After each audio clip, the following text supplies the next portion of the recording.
She says, "Hi CJ, I want to know the difference between .com, .net, and .org."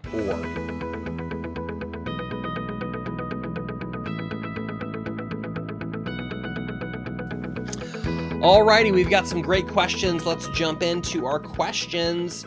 A new member, Juliana, who is a massage therapist, by the way, in East County, San Diego. She says, "Hi CJ, I want to know the difference between .com, .net, and .org." And like I mentioned, before I could even get to that question on the show, we have an answer. Krystin jumped in and said, company, network, and organization, right? And Krystin asks, "I'm curious if there is a benefit to picking one over another when registering a domain name." Great question.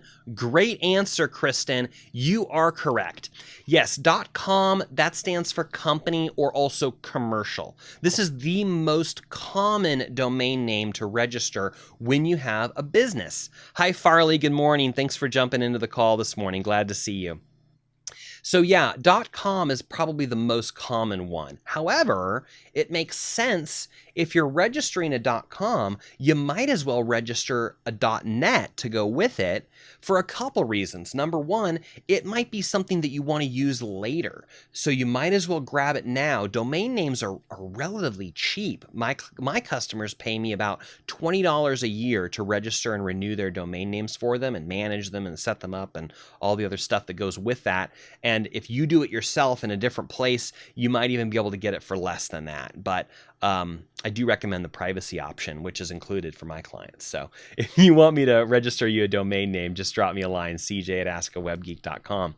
However, domain names are really important for your website because this is how people get to you. And it is not uncommon to register multiple domain names all at the same time to make sure you have them, to make sure no one else can get them, and to give you something to use later.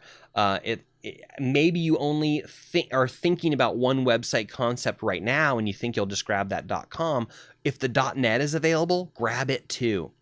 .org is kind of a special one. It really does refer to an organization of some kind, but maybe you create an organization with your domain name or with your business at some point, and it might make sense to grab that too. They're relatively cheap per year, so it's certainly something you could grab now, and if you want to let it go later, you can, but they're cheap to grab, and it just makes sense to do it. So I'm curious if there's a benefit to picking one over another. Krystin, I think that .com is usually the best way to go, especially if you're a business. There's a couple that are very special. There's a .edu, which is only for educational organizations, schools, universities, .edu, education. That's very special. Only they can have that. There's also the .gov, G-O-V. That's for government websites. Only they can have that, .gov. But the ones that are open to us common people are the .com, .net, .org. And there's a bunch of others. There's one for every country, like .us would be us, .ca I believe is Canada, .de is Germany or Deutschland, and there's multiple others. So if you want a country-specific domain name, you can. And then there's like a zillion others that are popping up. Yes, Farley, exactly. .biz. Another one is .info, .live. I recently created a speaker website for myself, cjgilbert.live. That just kind of made sense to me, and the .com wasn't available.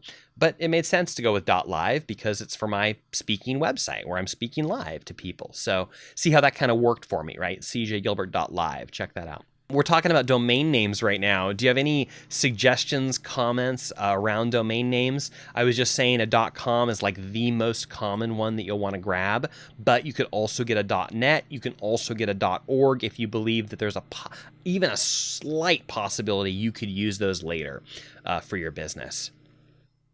And Farley mentioned .biz. Some of these ones start to get a little more expensive, what they call these vanity extensions.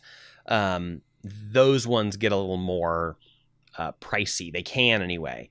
So you might only ever need the .com and the .net. You might not need multiple ones, but it might make sense. So it's something certainly to do a search for. At the same time, you're thinking about what you want to call your business. Makes sense to do some searches for domain names and see what's available. That might influence your decision on what you name your business, depending on what domain name is available. You don't want to be too tricky with hyphens and extra long domain names to get the whole name in there. At a certain point, what is that expression? The law of diminishing returns. At a certain point, you're going to get too much, and it's going to start to lose benefit to you. Shorter domain names are better, but they're rarer because, people have been registering domain names since 1995. So they're starting to get more rare. Anyway, it's a tricky little thing to take a look at. It could be a combination of your business name, the community you serve. You could just want to get a domain name that had all your keywords in it. For example, San Diego website design.com. That would be a cool domain name, right? Yeah, I bet it's already taken. Let's see what Farley's saying. Benefit is also if they happen to enter in the wrong extension, you can have it redirected to your primary site. Absolutely, Farley. That's an excellent point. If your domain, if a word that you're using in your domain name is commonly misspelled, you may want to register the domain name with the wrong spelling just to have it redirected to the right spelling. That would be a good use of your time. That'd be a good use of your $20 just to kind of like an insurance policy that even if they misspell something, they'll still get to you. It would be a shame if you grabbed this domain name and then a competitor popped up and got one like super, super close. So if you can foresee that happening, grabbing several domain names just makes sense. Thank you, Farley. That's an excellent, excellent point. Very good. Let me know if you guys have any more questions or comments related to this topic of domain names. Otherwise, I'm going to go ahead and move into the next questions. Come into our website group. This question right here from Juliana, it's going to stay in our Facebook group. So if you have any other comments or suggestions for either Juliana or Krystin, jump in here and let them know what that is.